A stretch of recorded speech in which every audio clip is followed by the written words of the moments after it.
It's beer o'clock on Real Ale Craft Beer. Today we've got a beer from Freedom Brewery, and this is a can of their India Pale Lager, their IPL. It's 4% ABV in a 330 milliliter can.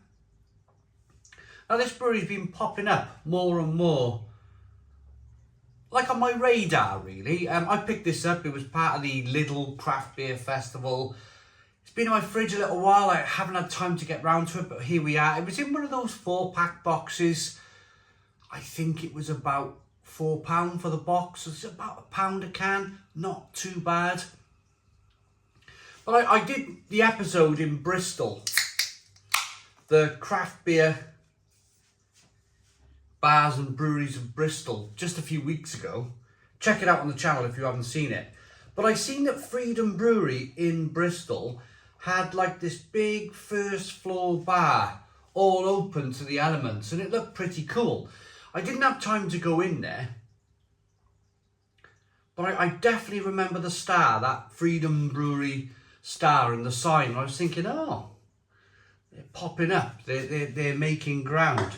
I believe somebody commented a couple of months ago on the channel that their father used to own Freedom Brewery and that they've sold it now, and so the new owners must be doing, like, taking the brewery in a different direction, getting it into Lidl, getting it opening bars, getting it more into the public eye, if you like, nationally. Certainly if you're getting into Lidl, you're going to be sending the beer all over the country. So you're putting the beer, the name of the brewery, in front of people's eyeballs, and you're in front of people's faces saying, hey, check this beer out.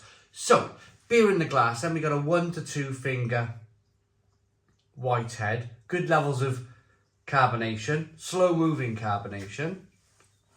It's a golden amber coloured lager. There's no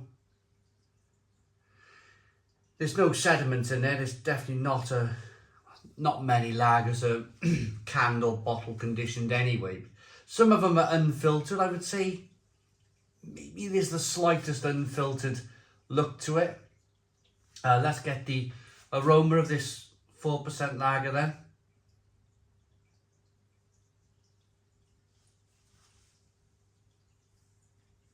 Yeah, it smells okay. A little bit of biscuit malt coming through, a little bit of wafer malt coming through.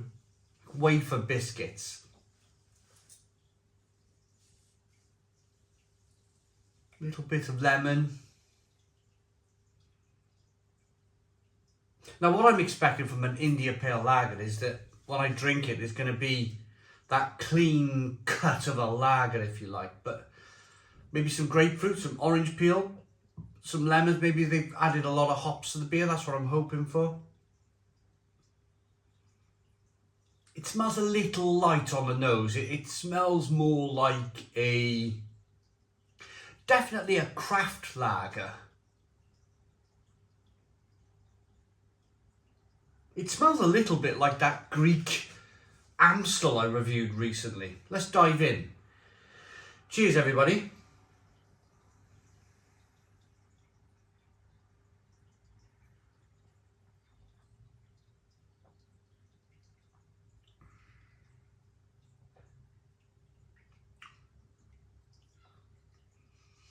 That's pretty tasty.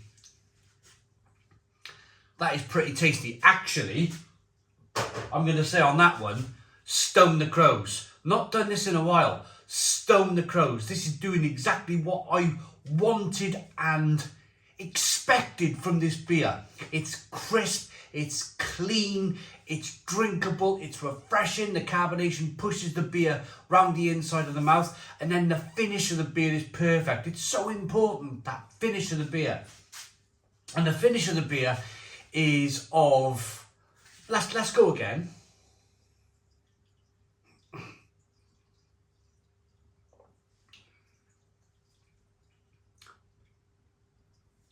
It's a grapefruit, it's a tangerine, it's a fleshy blood orange, followed by a bit of a slow building bitterness that builds and builds and builds, and it finishes with quite a crescendo of bitter, grapefruity, orange peel flavours. If you combine that with that nice sweet balance to begin with, that nice sweet malt to begin with. You've got a lovely balance. You've got that sweetness over there, you've got that bitterness over there.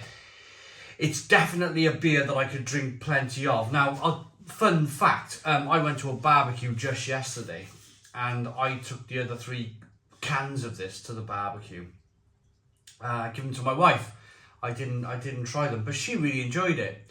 She said, "This is pretty tidy, this lager." So I thought to myself, right, next day, brush myself off from the barbecue and let's start reviewing some beer. Let's review this IPL. Let's see what all the fuss is about. This is good. This is a really good beer.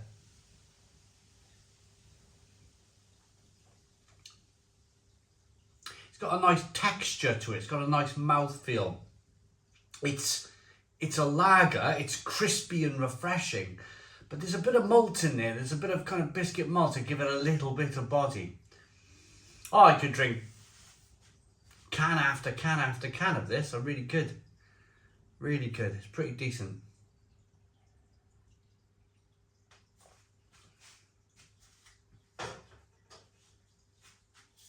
Right. Brewed by Freedom Brewery in Staffordshire, England.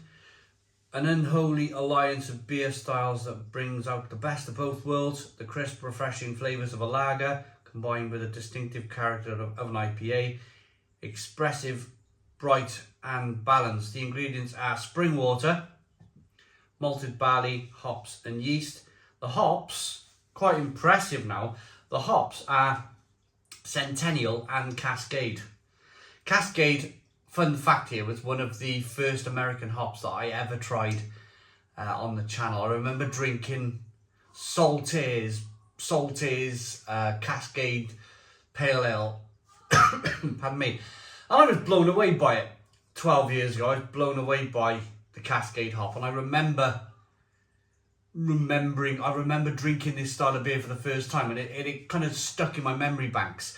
Cascade Pale Ale.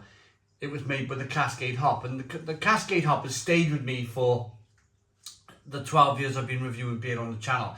It was one of those eye-opening moments where hops suddenly became a really important part of my life. Of course, since then, lots of other American hops out there. Centennial's another great one. Citra's another great one. Chinook. Is it the 4 C's? Chinook, Citra, Cascade, Centennial. Yeah, the 4 C's. They're probably my favourite hops, if I'm honest with you. But anyway, back to this then. So, yeah, my wife was drinking this at the barbecue we went to yesterday. They had brisket going. They had beer can chicken going. Sausages, burgers, and it was just an enjoyable day. We just drank and we had fun. I can't reference this beer to eating chicken and brisket because I didn't, but at the same time I can imagine this goes really, really well with some barbecued meat. Let's rate it then. Looks good, smells good, tastes wonderful. Probably one of the standout beers from Lidl's, what was it, end of July, early August beer festival of 2022. If you see that in Lidl, the IPL from Freedom Brewery, pick it up. It's a blooming good beer. Stone the Crows, 9 out of 10. 9 out of 10 from Real Ale Craft Beer. Please put your comments in the comments box. Subscribe to our daily beer and food reviews. Give us a big fat thumbs up. Boom! Cheers.